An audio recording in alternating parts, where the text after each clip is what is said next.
তা এখন দেখো ব্রেক ব্রেক ইভেন পয়েন্ট বা সংক্ষেপে বিইপি। ব্রেক ইভেন পয়েন্ট বোঝার আগে তোমাকে বুঝতে হবে কস্ট বা খরচ কয় প্রকার। এটা মূলত দুই প্রকার, একটা ফিক্সড কস্ট আর একটা হলো ভ্যারিয়েবল কস্ট, মানে একটা স্থির ব্যয় আর একটা হলো পরিবর্তনশীল ব্যয়। তো দেখো ফিক্সড কস্ট মানে স্থির, মানে কি আর কোনো পরিবর্তন নেই। বিষয়টা হলো যেমন মানে এটা কখন বলবো, যখন মনে করো তুমি 10টা প্রোডাক্ট না 20টা প্রোডাক্ট তৈরি করলে এটা দেখার টাইম নেই, হ্যাঁ, মানে অর্থাৎ কয়টা প্রোডাক্ট তৈরি করলা এর সাথে এই খরচের কোনো সম্পর্ক নাই, হ্যাঁ।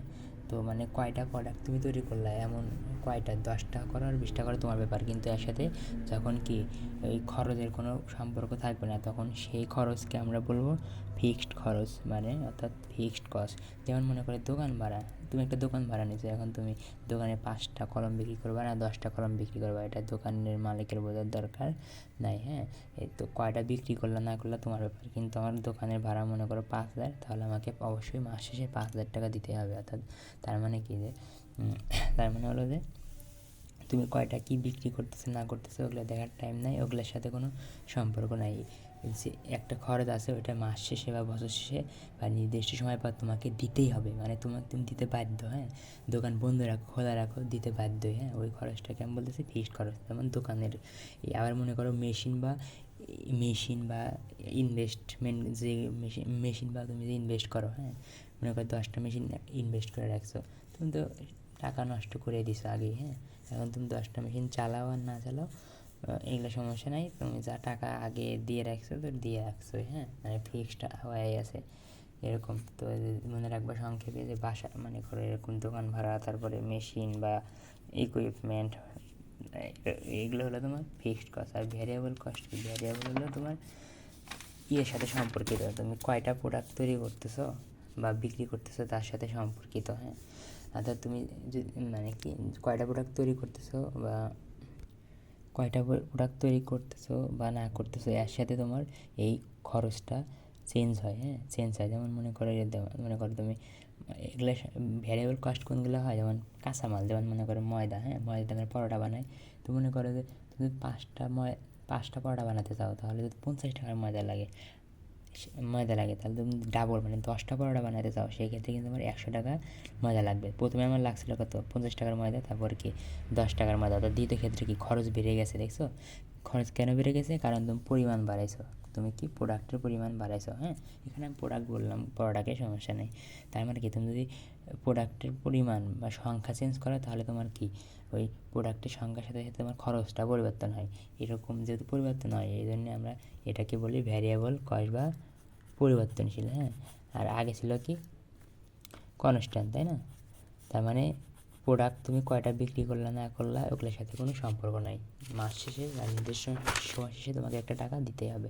এখন দেখো রেভিনিউ বা আয় বা বিক্রয় মূল্য একই জিনিস, রেভিনিউ বা আয় অথবা কি বিক্রয় মূল্য একই জিনিস। তুমি মনে করো একটা প্রোডাক্ট 10 টাকা বিক্রি করলা, তার মানে কি তোমার বিক্রয় মূল্য, এটাকে তুমি আবার কি রেভিনিউ বলতে পারো। তার মানে আমি একটা কলম 5 টাকা দিয়ে বিক্রি করলাম, তার মানে আমার রেভিনিউ হলো 5 টাকা। এখন কিছু গ্রাফ আঁকানো, গ্রাফে মনে করো মেনলি আমরা কী দেখাবো ফিক্সড কস্ট আর একটা ভ্যারিয়েবল কস্ট। তো ফিক্সড মানে কি সোজা, এর কোনো পরিবর্তন নেই। মনে করো এখানে 2 সেকেন্ড পর মনে করো 2 সেকেন্ড পরে এখানে যাতে 2 সেকেন্ড পর মনে করো এখান থেকে এটুকু 7, তাই না।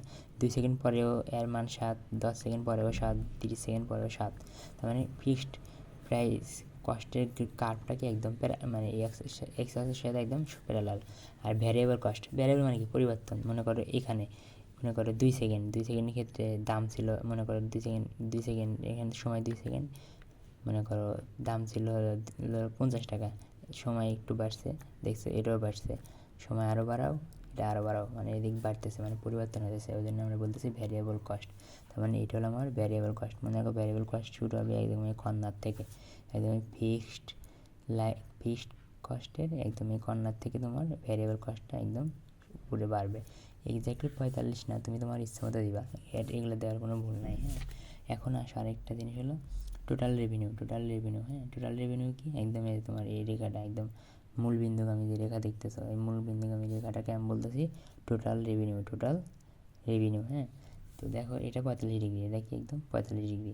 তো তুমি এমনভাবে আঁকাবা যাতে যে তোমার এই টিআর অর্থাৎ টোটাল রেভিনিউ মানে আমরা কিন্তু সংক্ষেপে এত বলার টাইম নেই। ফিক্সড কস্ট এত বলার টাইম নেই, সংক্ষেপে এফসি বলবো। ভ্যারিয়েবল কস্ট এত বলার টাইম নেই, সংক্ষেপে ভিসি বলবো। হ্যাঁ, এই তো এমভাবে আঁকাবা যাতে তোমার এদের ভিসি মানে ভ্যারিয়েবল কার্ভ এবং এদের টিআর এই দুইটা কি একটা বিন্দুতে সেট করে, একটা বিন্দুতে সেট করে। হ্যাঁ, এখানে কি এই বিন্দুটি সেট করছে। হ্যাঁ, এরকম।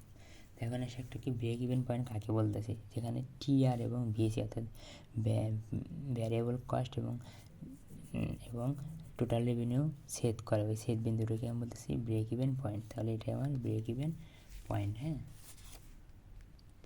এখন দেখো এই বেসিক দেখো এই জিনিসটার মান ইউনিট, মানে তা ইউনিট মানে কি তুমি কয়টা প্রোডাক্ট তৈরি করতেছো, 10 ইউনিট মানে 10টা প্রোডাক্ট, 20 ইউনিট মানে 20টা প্রোডাক্ট।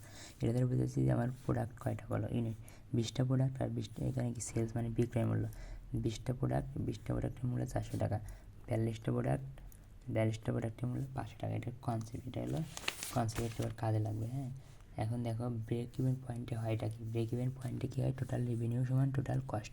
এটা কিন্তু তোমার মুছতে রাখতে হবে, এটা কিন্তু তোমাকে মুছতে রাখতে হবে অঙ্ক করার ক্ষেত্রে। টোটাল রেভিনিউ সমান টোটাল কস্ট, অর্থাৎ বিক্রয় মূল্য সমান কি, বিক্রয় মূল্য সমান খরচ, টোটাল খরচ কস্ট। হ্যাঁ, অর্থাৎ কি দেখো মানে টোটাল কস্ট মানে তুমি মনে করো 5-10টা প্রোডাক্ট তৈরি করছো, প্রোডাক্ট তৈরি করতে 200 টাকা খরচ হয়েছে, আর তুমি প্রোডাক্টগুলো আবার 200 টাকায় বিক্রি করে দিলা। তার মানে যত টাকা খরচ হয়েছে ঠিক তত টাকায় বিক্রি করে দিলা। তার মানে কি তোমার লাভও হলো না, লসও গেলো না।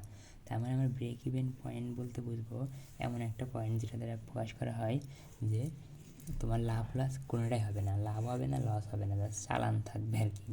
চালান বলতে কোনো ক্ষতি হবে না, লাভ লস কিছুই হবে না, অর্থাৎ যে পয়েন্টে তোমার টোটাল রেভিনিউ এবং টোটাল কস্ট সমান হয়। হ্যাঁ, ওই পয়েন্টটাকে আমরা বলতেছি ব্রেক ইভেন পয়েন্ট। হ্যাঁ, এখন আচ্ছা আরেকটা জিনিস যেটা মনে রাখতে হবে। হ্যাঁ, যতটা প্রোডাক্ট তৈরি করলে কোম্পানির লাভ লস কোনোটাই হয় না, তাকে আমরা বলতেছি ব্রেক ইভেন পয়েন্ট। হ্যাঁ, এখানে খেয়াল করো এই যে 3টাকে আমরা এমনিতেই আঁকাতে পারি। হ্যাঁ, ও ভালো কথা, এই লাইনটা একটু নতুন করে আঁকাইছি, যে এখান থেকে জাস্ট লম্বা আঁকাইছি, মানে যে এটার উপর এই লাইনের উপরে জাস্ট আমি লম্বা আঁকাইছি, এটা লম্বা আঁকাতে হবে। হ্যাঁ, দেখো এটা তোমার এই পয়েন্টে কি এইটা আর এটা বিসি সেট করছি, এটা ব্রেক ইভেন পয়েন্ট। হ্যাঁ, ব্রেক ইভেন পয়েন্ট। হ্যাঁ, আচ্ছা আমি ব্রেক ইভেন পয়েন্টের মান পাইছি কত, 22টা প্রোডাক্ট, আর 22টা প্রোডাক্টের দাম কত, 80। এই দামটা বোঝানোর জন্য এই দাগটা আমি এবার একদম সলিড দাগ দিব, মানে পুরো দাগ দেবো, আর এটা ডট ডট, তবে তুমি তোমার মধ্যে দিতে পারো, কোনো ভুল নাই।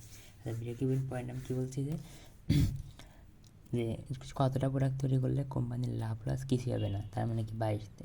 তার মানে 22টা প্রোডাক্ট যদি তুমি তৈরি করো তাহলে তোমার লাভ লস কোনোটাই হবে না, তার চালান থাকবে। এখানে তো 30 থাকতো, তাহলে কি 30টা প্রোডাক্ট তৈরি করলে তোমার লাভ লস কোনোটাই হতো না। এখন একটা প্রোডাক্ট তৈরি করার সাথে সাথে তো তোমার লাভ হবে না, তাই না?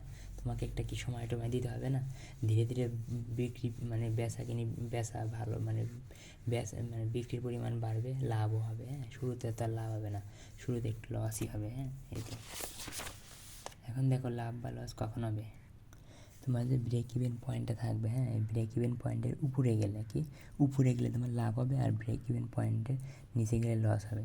এই যে উপরে যেতেছি, এই যে উপরে এই মনে করো এটা একটা এরিয়া। হ্যাঁ, এরিয়া যেখানে যাও এখানে যাও, এটা কি আসলে এর উপরে না? তো অর্থাৎ ব্রেক ইভেন পয়েন্টের উপরে গেলে লাভ হয় আর নিচে গেলে লস হয়। তো এই দেখো এই এরিয়াটুকু দ্বারা বুঝেছি লাভ, প্রফিট বা লাভ, আর নিচের এই পুরোটুকু এরিয়া দ্বারা বোঝাচ্ছে আমার লস। হ্যাঁ, এখন কথা হলো এটা বাদ দাও, 28। তার মানে দেখো ব্রেক ইভেন পয়েন্ট মানে কি, যে পয়েন্টে কোনো লাভ লস কিছুই হবে না, আর ওই পয়েন্ট থেকে উপরে গেলে আমার লাভ হবে, আর ওই পয়েন্ট থেকে নিচে আসলে লস হবে। দেখো এগুলো তো থিওরিতে যদি ব্যাখ্যা আসে বা মানে দেখতে চাও পরীক্ষায় এমনি ব্রেক ইভেন পয়েন্ট এগুলো থেকে আসছে, তো এগুলো কনসেপ্ট দিয়ে বোঝাবা স্যারকে।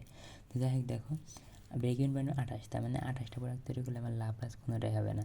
আমি যদি 28 থেকে বাড়াই 29 বা তার বেশি করি, তাহলে কি আমার 29টা প্রোডাক্ট যদি আমি তৈরি করি তাহলে আমার কিছু পরিমাণ লাভ হবে। আর কি 28 যদি কম করি, যেমন 27-26 করি, তাহলে আমার কিন্তু লস যাবে। হ্যাঁ, এই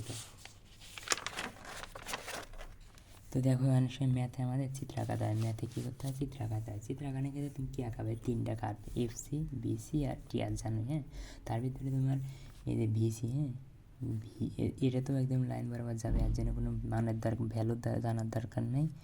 বিসি এর জন্য কোনো ভ্যালু জানার দরকার নাই, তুমি তোমার আইডিয়া মতো দিবা। হ্যাঁ, এখন তোমাকে যদি এফসির মান দিছে কি ফিক্সড কস্টের মান দিতে কত 70, তখন তুমি কী করবা, এই যে এখান থেকে এইটুকু কি 70 কেটে নিতে, তোমার আন্দাজের মধ্যে কোনো সমস্যা নেই।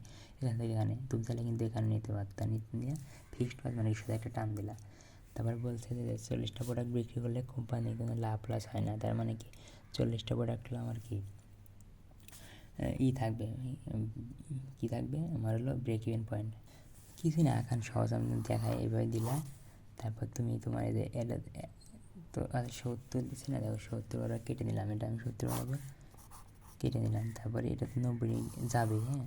তো এটার সাথে সেট করার জন্য তুমি তোমার ইচ্ছা মতো একভাবে দিলেই হলো, যাতে সেট করে। এই যে এখানে দিলাম, কেউ চাইলে একটু বলতে দিতে পারে, সমস্যা নেই। দেওয়ার পরে জাস্ট এইভাবে নিয়ে আসো আর এখান থেকে একদম লম্বা হয়ে নিয়ে আসো। এই তো চিত্র আঁকানো হয়ে গেল, হ্যাঁ। এখন এই যে তাহলে 40 আর বলে দিতে কত 40, আচ্ছা কস্ট হলো এটা দাম হলো 40-40-এর জন্য 40টা প্রোডাক্টের দাম কত বলে দিয়েছি আর 70 বসে দিচ্ছি, শেষ। এই তো, হ্যাঁ।